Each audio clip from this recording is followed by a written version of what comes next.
First வந்து salt கொடுக்குறோம். தேவையான அளவுக்கு சால்ட்டு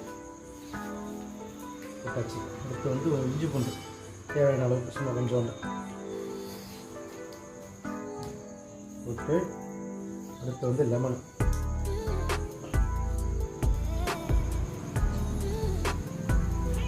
கொஞ்சம் ஹெவியாகவே கொடுப்போம் லைட்டாக. அந்த மாதிரி ஸ்விக்கி இருந்தால் எடுத்துக்கிறீங்க, வேலை இருந்துச்சுன்னா எடுத்துக்கிறீங்க. எடுத்துட்டு கொஞ்சமாக மஞ்சத்தூள்லேருந்து ஆரம்பிச்சோம். மங்களகரமாக கொஞ்சமாக மஞ்சத்தூள் லைட்டாக, ஜாஸ்தி தான் இருந்தாலும் ஓகே. மிளகாத்தூள்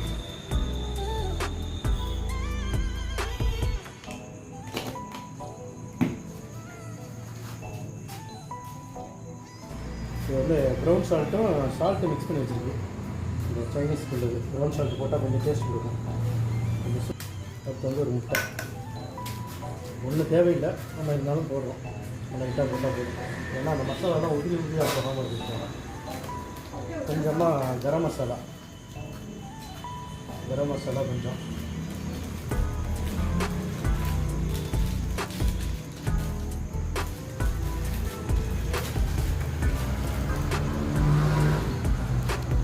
கலர் பொடி லைட்டாக போடக்கூடாத அளவு இல்லை.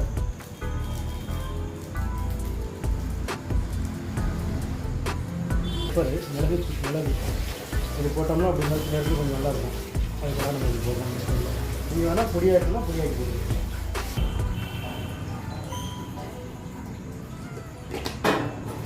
மசாலா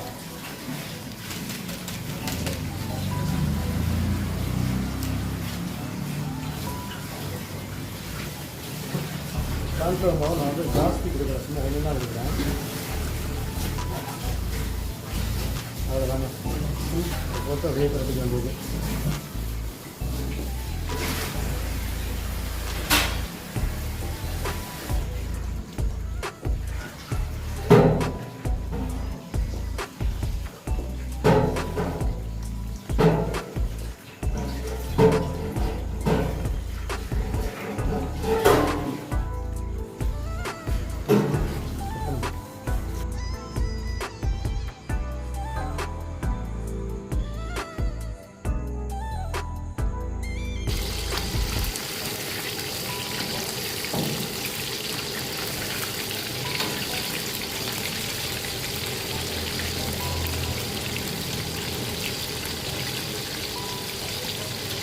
என்னடா அதெல்லாம் கருப்பு கருப்பாக இருக்குங்க. அது வந்து மிளகு நம்ம பொடி பண்ணி போட்டோம்ல, அதோடைய துகள்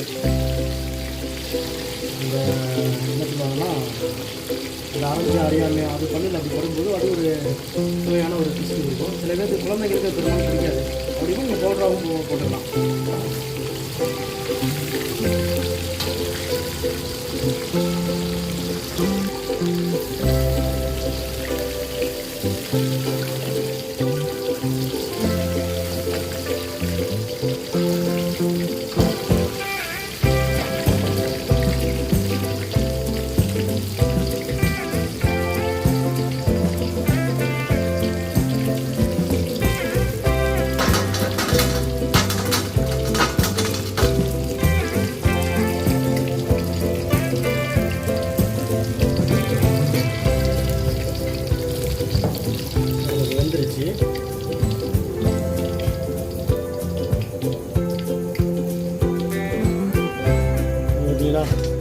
இதுவே மசாலா பாருங்க.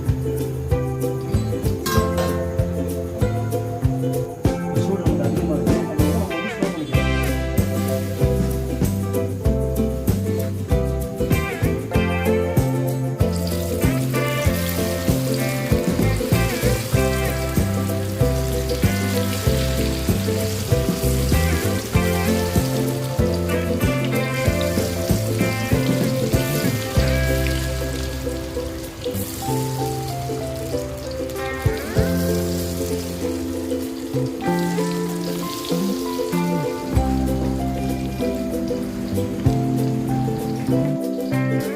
போட்ட விட நம்ம வந்து கரண்டியை போட்டு நம்ம கலக்கக்கூடாது. ஏன்னா அது கொஞ்சம் டைம் கொடுக்கணும்.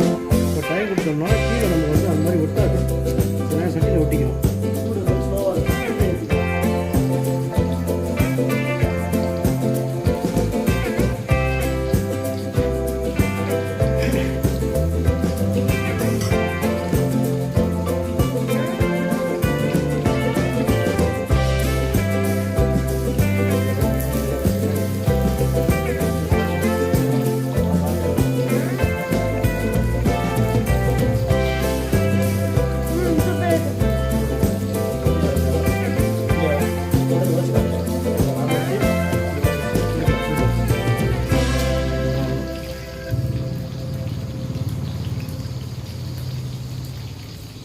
இப்போ அப்படி இருக்கு பாப்பா?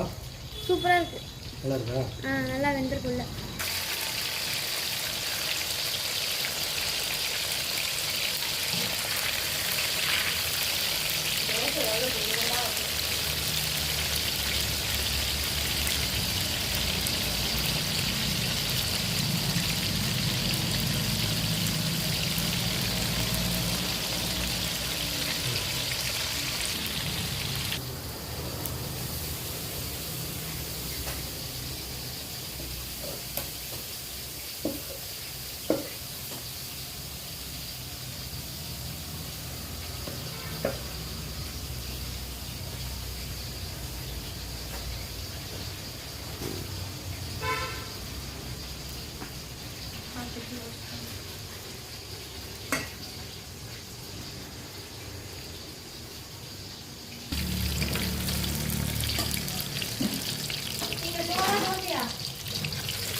இப்போ பாருங்கள், இதில் எதாவது மசாலா இருக்கா பார்த்தீங்களா?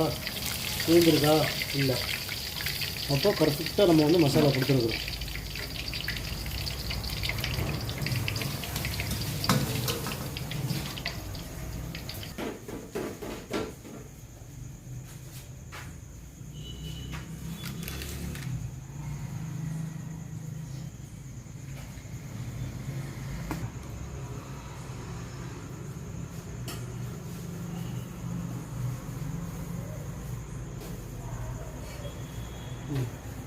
கட் பண்ணிக்கோ.